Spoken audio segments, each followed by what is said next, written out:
Next topic है statelessness. क्या है स्टेटलेसनेस? एक ऐसी कंडीशन है किसी शख्स की कि उसके पास कोई नेशनलिटी ना हो, यानी वो किसी भी रियासत का मेंबर या उसका सब्जेक्ट ना रहे, तो हम कहते हैं कि ये शख्स स्टेटलेसनेस हो गया है। कॉजेज़ ऑफ स्टेटलेसनेस, उसकी वजह क्या होती है कि स्टेटलेसनेस क्यों होता है एक शख्स। Number 1, extended stay abroad.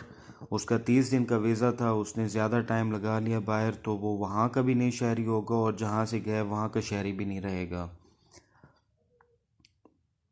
Marriage के ज़रिए ऐसा होता है कि दूसरे मुल्क में शादी हो गई, अब नेशनैलिटी पिछली भी ख़त्म हो गई, और जब तक नेक्स्ट अगले मुल्क की हासिल नहीं करता बंदा, तो उस वक्त तक वो स्टेटलेसनेस ही रहेगा। The children who are born to the statelessness parents, ऐसे बच्चे जो ऐसे वालदेन के पास पैदा हुए हैं जो ख़ुद भी किसी मुल्क की शहरियत नहीं रखते, वो भी स्टेटलेसनेस कहलाएंगे। फॉल्टी एडमिनिस्ट्रेशन, के एडमिनिस्ट्रेशन में ख़राबी है कि यहाँ लोगों के बर्थ सर्टिफिकेट ही नहीं बनवाए जाते, या लोग ख़ुद नहीं बनवाते, या इनकार कर देते हैं कि हमने बनवाना ही नहीं है। तो ये तमाम मामलात इन सूरतों में स्टेटलेसनेस की सिचुएशन पैदा हो जाती है। और वो लोग जो असाइलम हासिल कर लेते हैं, यानी पनाह हासिल कर लेते हैं, वो भी किसी मुल्क के शहरी नहीं होते। और decentralisation by the government, denationalisation of the government जो है जिस तरह अभी पाकिस्तान ने अफ़गानियों को अपनी शहरियत दी है, तो अगर कल को हम इनको दोबारा इनकी शहरियत ख़त्म कर देते हैं तो ये डी नेशनलाइज हो जाएंगे और स्टेटलेसनेस कहलाएंगे।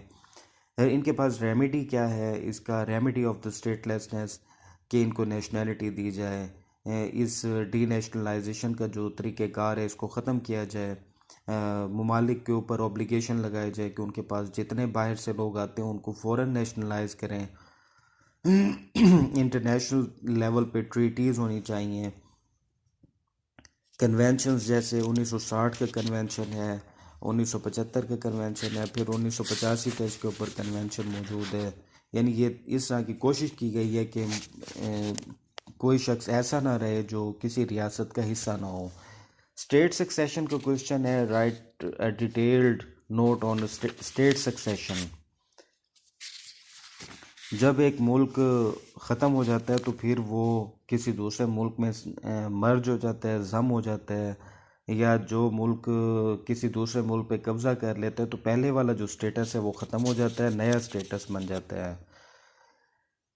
प्रोफेसर लॉस्की की डेफिनेशन है, state is a territorial society divided into government and subject and claiming with in its allotted physical area supremacy over all other institution. ये एक उसने रियासत की डेफिनेशन की है, 4 चीज़ें जो बेसिक लवाजमात हैं वो इसमें शामिल की हैं। अगर इनमें से कोई एक भी ना रहे तो फिर वो रियासत नहीं रहेगी। यानी गवर्नमेंट, सॉवरेंटी, टेरिटरी और पॉपुलेशन, ये 4 एलिमेंट्स हैं। स्टेट सक्सेशन कैसे कैसे होती है, उसके मुख्तलिफ तरीके। यूनिवर्सल सक्सेशन हो जाती है अगर वहाँ के लोगों को ही ख़त्म कर दिया जाए, यानी वहाँ की जो पॉपुलेशन है अगर वहाँ उसको मिटा दिया गया तो इसका मतलब है स्टेट ख़त्म हो गई। वहाँ के शहरी जब नहीं रहेंगे तो फिर वो रियासत बरकरार नहीं रह सकेगी, फिर उसके ऊपर आके जो मर्ज़ी कब्ज़ा कर लें। इसे कहते हैं यूनिवर्सल सक्सेशन। फिर है पार्शियल सक्सेशन के टेरिटरी लूज़ हो जाए, आबादी रह जाए लेकिन वहाँ का इलाका कोई छीन ले, उसके ऊपर कोई कब्ज़ा कर ले, तो इसे कहते हैं पार्शियल सक्सेशन।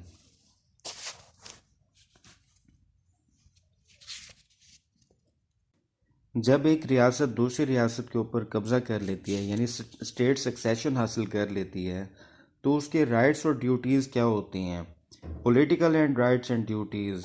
पॉलिटिकली तौर पर वो बाउंड नहीं होती कि पिछली रियासत ने किसी दूसरी रियासत के साथ कोई अगर पॉलिटिकल ताल्लुकात इस्तवार किए हुए थे तो ये भी कायम रखिए, इसके ऊपर कोई बाइंडिंग नहीं है।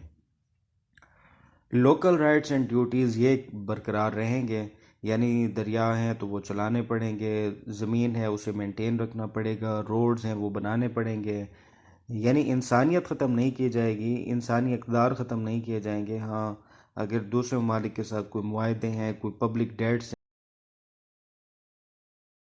ये जो सक्सेसर है, जो जानशीन बना है नया, उसकी अपनी सवाबियत पे हैं।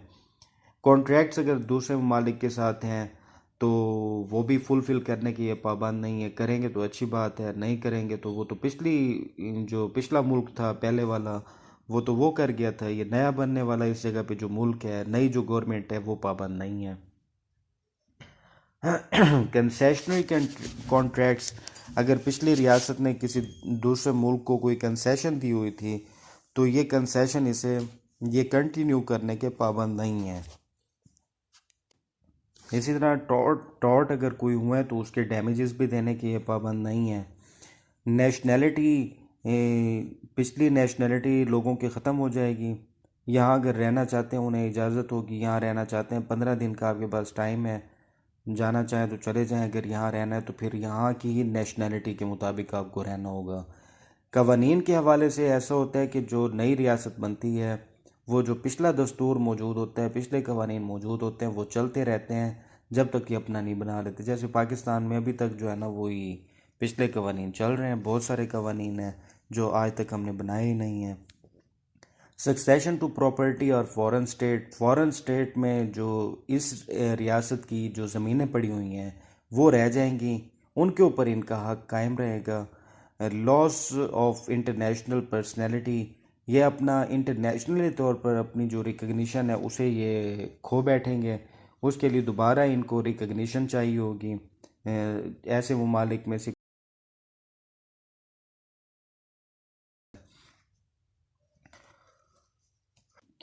नेक्स्ट टॉपिक है कि इंटरनेशनल रिस्पॉन्सिबिलिटी क्या होती है।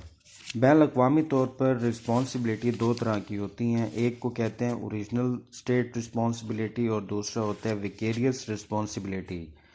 अगर हमारा कोई शहरी या हमारी हुकूमत इस मुल्क की किसी दूसरे मुल्क के अंदर जाके कोई ख़राबी करती है तो ये कहलाती है ओरिजिनल स्टेट रिस्पॉन्सिबिलिटी, यानी हम इसके जवाबदेह होंगे।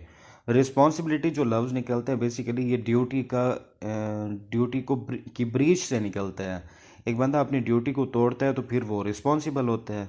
यानी अगर कोई शहरी या हमारी कोई हुकूमत का कोई ऑर्गन, कोई यहाँ का रिप्रेजेंटेटिव किसी दूसरे मुल्क में किसी भी तरह की ख़राबी का सबब है तो इंटरनेशनली तौर पर यह मुल्क ओरिजिनल स्टेट रिस्पॉन्सिबिलिटी का मुर्तकिब होगा।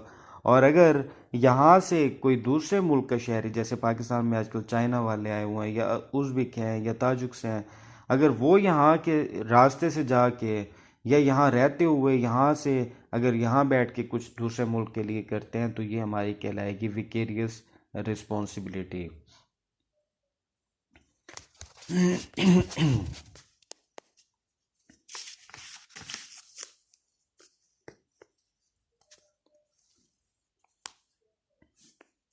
अगर एक मुल्क ट्रीटी तोड़ता है तो वो भी रिस्पॉन्सिबल होगा। अगर एक मुल्क फॉरेनर के साथ जो है वो उन्हें इम्यूनिटीज़ नहीं देता तो उस सूरत में भी वो रिस्पॉन्सिबल होगा।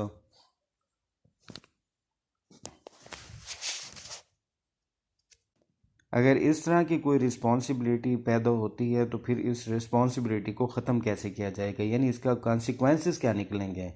इसके तीन तरह के नताइज निकल सकते हैं।